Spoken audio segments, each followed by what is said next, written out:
శ్రీనివాస్ రెడ్డి గారు, వారికి కార్యక్రమం సంబంధం లేకుండా ఎట్టి బస్సులో కరీంనగర్ కూడా నా శాఖకు సంబంధించి గృహాలు ఎక్కువ ఇస్తా, ఇంద్రమ ఇళ్ళ ప్రధానమంత్రి ఆవాస్ యోజన కింద ఇండ్లను మనకు ఎక్కువడానికే వచ్చినటువంటి మా పొంగిరెడ్డి సీనన్న గారు, అదేవిధంగా మా అన్న మా సోదరుడు పెద్దలు గౌరవనీయులు శ్రీ పొన్నం ప్రభాకర్ గారు, అదేవిధంగా గౌరవనీయులు స్థానిక శాసనసభ్యులు మా అన్న గౌముల కమలాకర్ గారు.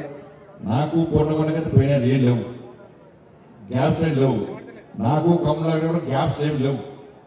ఇక కొంచెం ప్రభాకరం కమలాకరం అది కూడా పోతుంది సార్, ఉండదు ఇక అవి కూడా పోతాయి. ఇక దీంతో ఈ స్టేజ్తో క్లోజ్. ఇక డౌట్ వస్తుంది ఏదేమన్నా వాళ్ళు నవ్వుతలేరు, ఏం డౌట్ లేదు, అందరం కలిసి ఉంటాను, ఏం ఇబ్బంది లేదు. అలా ఇవాళ ఈ వేదిక చూసినాక మా సీనియర్ల పరిశ్రమ మా ఖమ్మంలో పోతే ఊకే కొట్టుకుంటారా, ఏడిపోయినా లొల్లుతుంది. కరీంనగర్లో అందరు నవ్వుకుంటే ప్రశాంతంగా అందరు కలిసి ఉన్నారు.